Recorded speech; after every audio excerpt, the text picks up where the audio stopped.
এই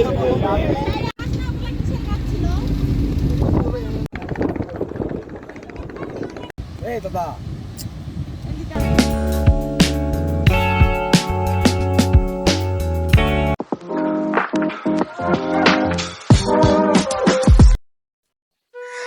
হ্যালো সবাইকে, কক্সবাজার ভ্রমণের তৃতীয় পর্বে আপনাদের স্বাগতম জানাচ্ছি। এই পর্বে আমরা দেখব মেরিন ড্রাইভ রোডের সৌন্দর্য আর সময় কাটাবো নিরিবিলি কিছু সমুদ্র সৈকতে। তো চলুন শুরু করা যাক আজকের ভিডিও।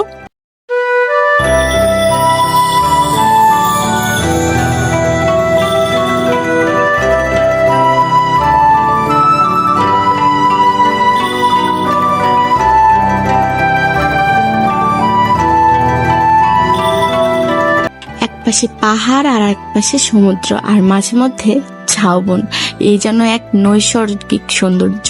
আর মাঝখান দিয়ে সুন্দর একটি জিপ গাড়ি নিয়ে ছুটে চলছি আমরা। এই দিনে আমরা সকালে উঠে জিপ গাড়ি ভাড়া করি সারাদিনের জন্য, আর এই গাড়ির ভাড়া আমাদের খরচ করতে হয়েছিল 7,000 টাকায়। ঈদের সিজনে এত কম দামে গাড়ি পাবো আমরা, এটা আসলেও অকল্পনীয়। সকালের নাস্তা সেরে আমাদের জিপ নিয়ে মেরিন ড্রাইভ রোডের সৌন্দর্য উপভোগের লক্ষ্যে ছুটে চলা। আমাদের প্রাথমিক গন্তব্য ছিল টেকনাফ শহর। টেকনাফ শহরে পৌঁছে দুপুরের খাবারে খেয়ে আমাদের টেকনাফ ঘাটের সৌন্দর্য উপভোগ করা।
সমুদ্রের তীর ঘেঁষে দাঁড়ানো ঝাউবন গাছ, আর এ পাশে পাহাড়ের সারি, উঁচু নিচু পাহাড়, আর এই পাশে সমুদ্র। এমন দৃশ্য উপভোগ করতে করতে আমরা এগিয়ে চলি টেকনাফের পথে।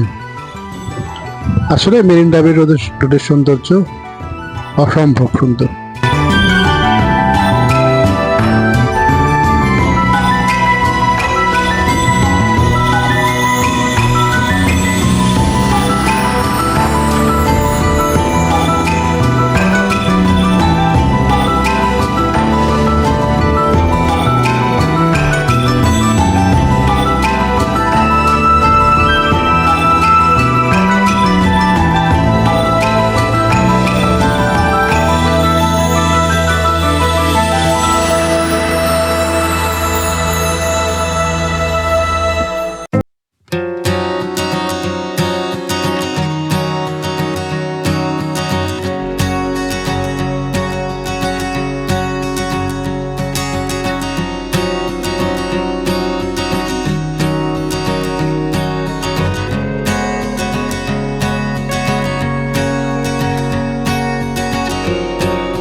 মেরিন ড্রাইভের সৌন্দর্য উপভোগ করতে করতে আমাদের সময় হয়ে যায় দুপুরের ভোজন। দুপুরের খাবার শেষে আমরা বেরিয়ে পড়ি টেকনাফ ঘাটের উদ্দেশ্যে। দূরে ওই দেখা যায় টেকনাফ ঘাট। আমরা এই পথে এগিয়ে চলছি টেকনাফ ঘাটের দিকে।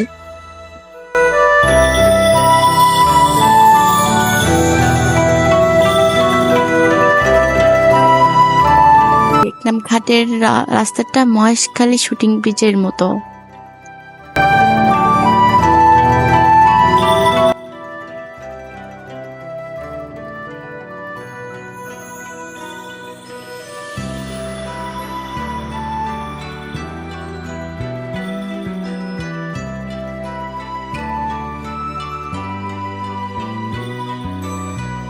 ঘাটের গেট থেকে নির্দিষ্ট এন্ট্রি দিয়ে আমরা ছুটে চলি আমাদের জিপ নিয়ে মূল ঘাটে।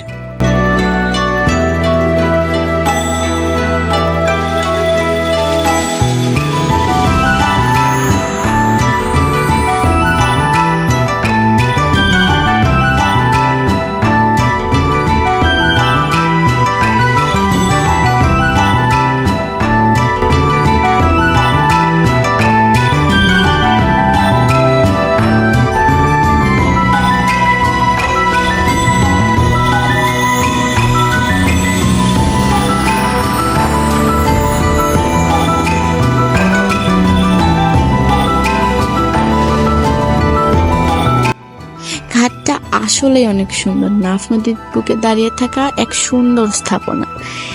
নদীর ওপাশে উঁকি দিচ্ছে মায়ানমার।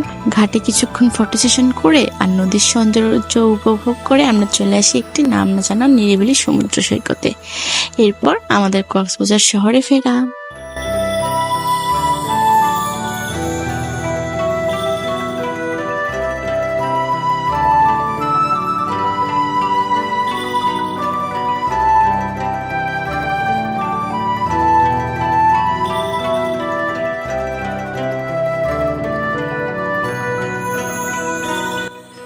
টেকনাফ ঘাট থেকে আমাদের মেরিন ড্রাইভ রোড হয়ে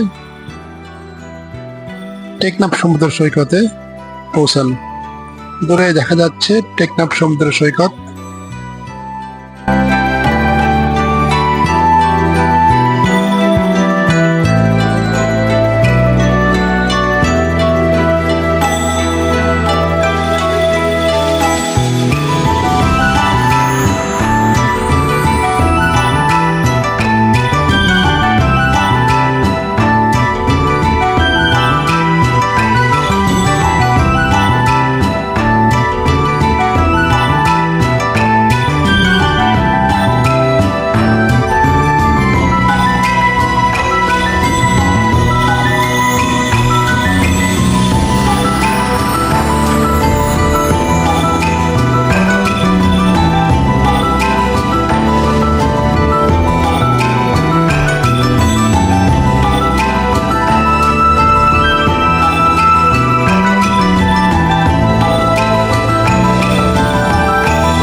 অস্তমিত সূর্যের হাতছানি দেখতে দেখতে আমরা কাটিয়ে ফেলি আজকের দিনের কিছু অপূর্ব মুহূর্ত। নাম না জানি একটি সুন্দর সমুদ্র সৈকতে কাটিয়ে ফেলি আমরা সুন্দর কিছু সময়। দাঁড়িয়ে থাকা সুন্দর সুন্দর কয়েকটি সাম্পান নৌকা, আমাদের চারপাশ শুধু জলরাশি আর জলরাশি। এখানে নেই কক্সবাজার সমুদ্র সৈকতের মতো অনেক মানুষের কোলাহল, নেই কোনো ভিড়। তো আমাদের বিকেলের সময়টা হয় বেশ উপভোগ্য এবং মজার। ঈদের সময়টুকুতে এই ব্যস্তময় কক্সবাজারের ভ্রমণের এই দিনটুকু আমাদের জন্য একটা পেশার মুহূর্ত তৈরি করে। তো আজ এ পর্যন্তই, দেখাবে আগামী কোনো ভ্রমণ গল্পে। তো সে পর্যন্ত ভালো থাকবেন, লাইক কমেন্ট শেয়ার দিয়ে আমাদের পাশে থাকুন, আর সাবস্ক্রাইব করে রাখতে পারেন আমাদের এই ছোট্ট চ্যানেলটি। ধন্যবাদ সবাইকে।